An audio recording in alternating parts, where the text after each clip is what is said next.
Greetings to all melanated people all around the world. It's really a joy, it's a blessing. It's a pleasure greeting you out here in nature, knowing 100% sure that I'm bringing a message of truth to you. Because hadn't it been, I would have had experiences that would have climaxed to this point in my life where I would have come in to know my true purpose, my true calling, and to know that I've been called and sent to bring a message to melanated people all around the world.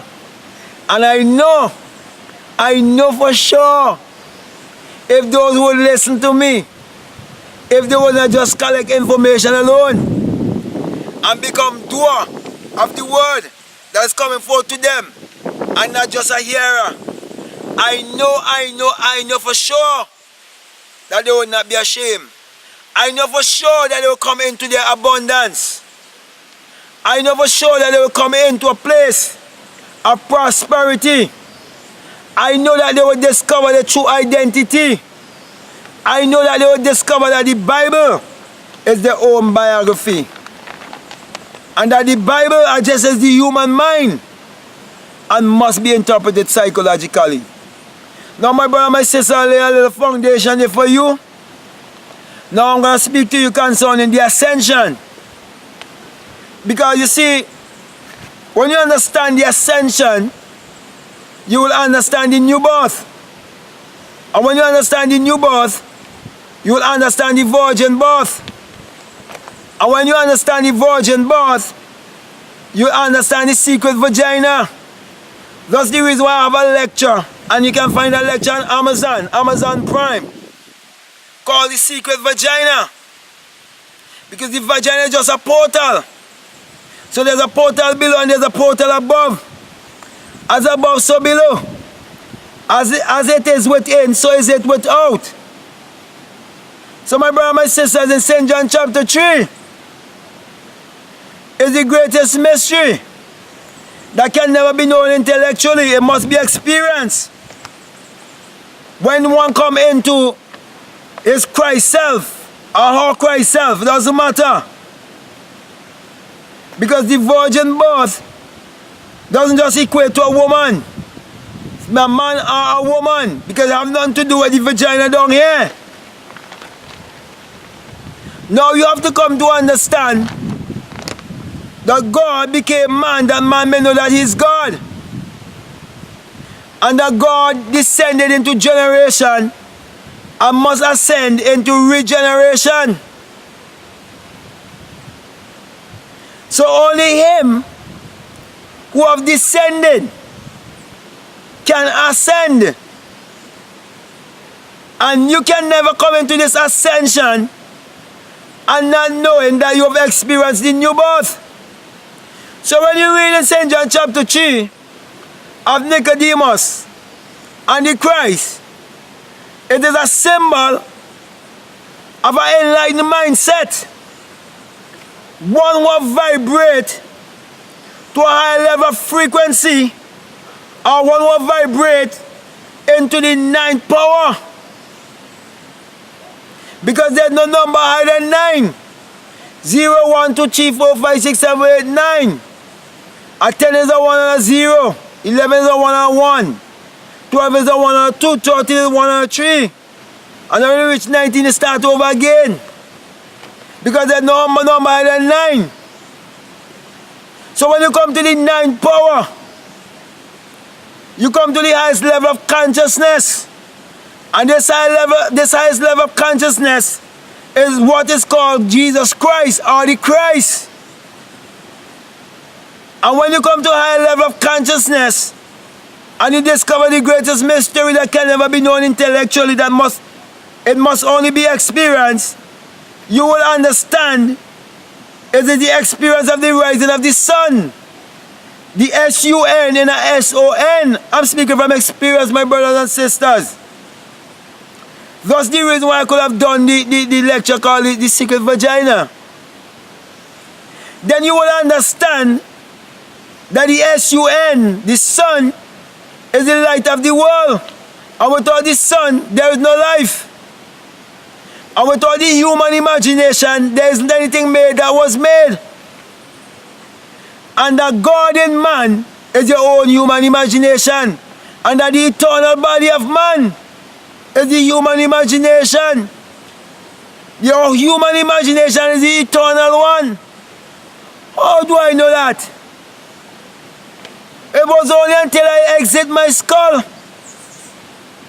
after my head vibrated with such a power. When it happened to me, I thought I would have died.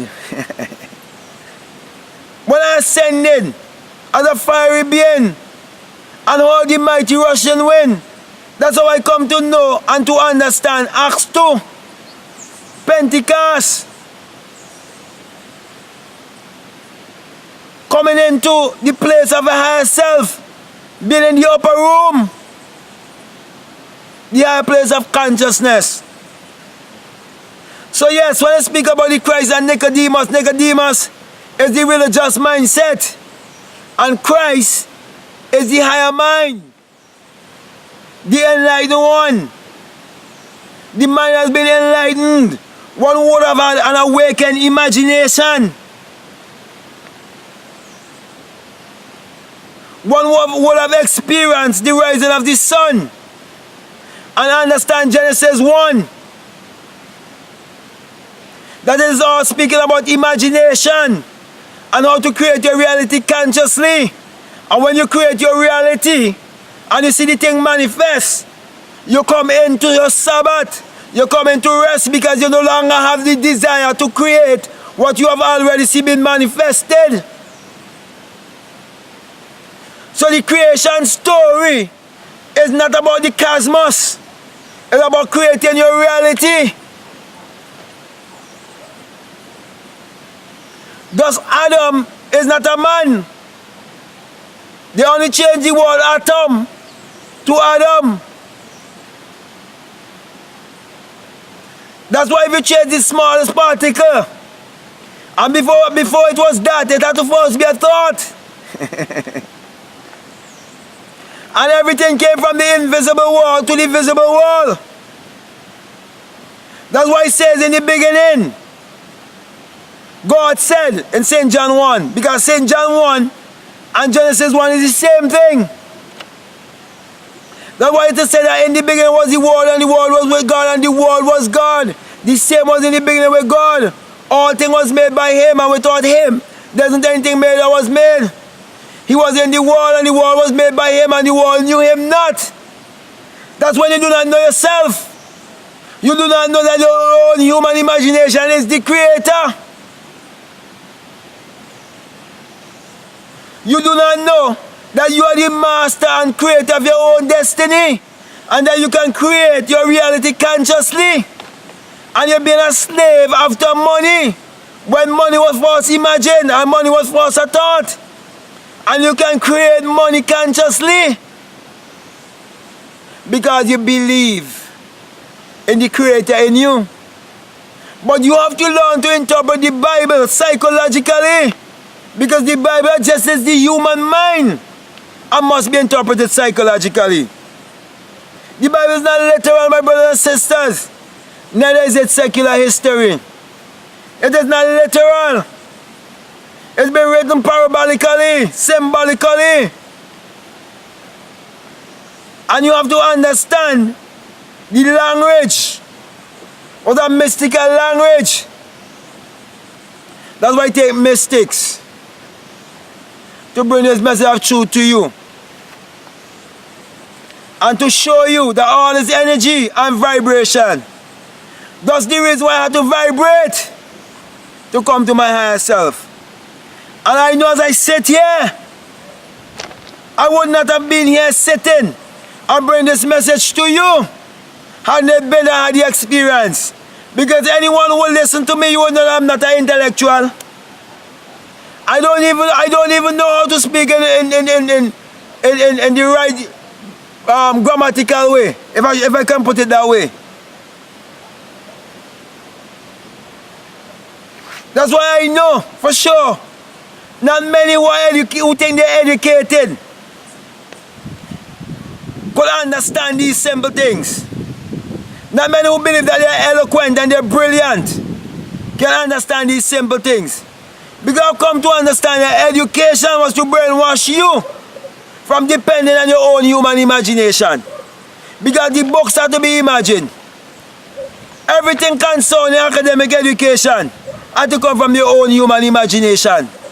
So, with that being said, my brothers and my sisters, everything that I've said is to bring you to the right place of ascension, to come into your higher place, to come into your purpose, to come into self-realization, to know who you are, to come into self-actualization,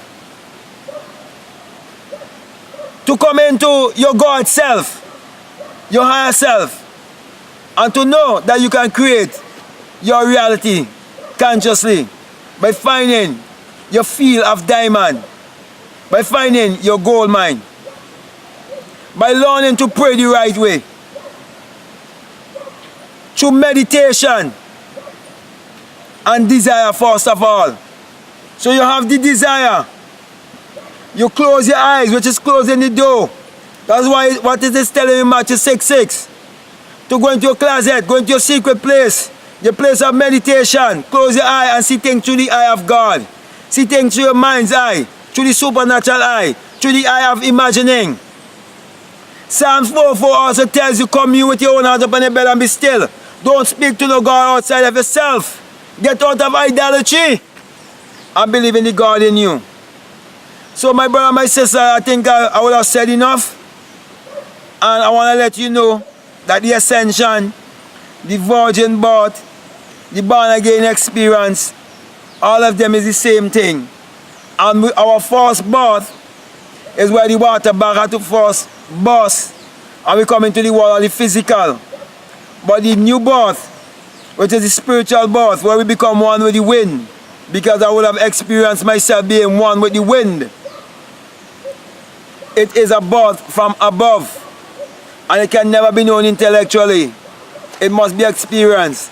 And those who in Christianity who are claiming that they have the new birth and they have the born again experience, they are only fooling themselves. That's the reason why they cannot create their reality consciously. But those of you who listen to me and this message will resonate with you, but what I'm saying to work in your life and prove truly that I've been sent to you. So with that being said, I want to also encourage you to support my ebooks and to read them over and over and over until they've been downloaded in your subconscious mind. So that being said, I want to give you the sign of the single eye, the eye of the mystic, of which Matthew 6:22 tells you, if the eye be single, your whole body will be full of light. And I'm saying when you discover that, you will discover the rising of the sun, the S-U-N, and without the sun there is no life. And without the human imagination there isn't anything made that was made. And when the sun arises in you, you will have experienced and awakened imagination. And whatever you can imagine, it can come to fruition. And if you will believe in the one who's bringing the message to you, a self-realization, because he have been the first to ascend and now bring the message to you, you too will come into that frequency and have that experience and tell of your own testimony. So that means I want to say peace, love you, I'm out.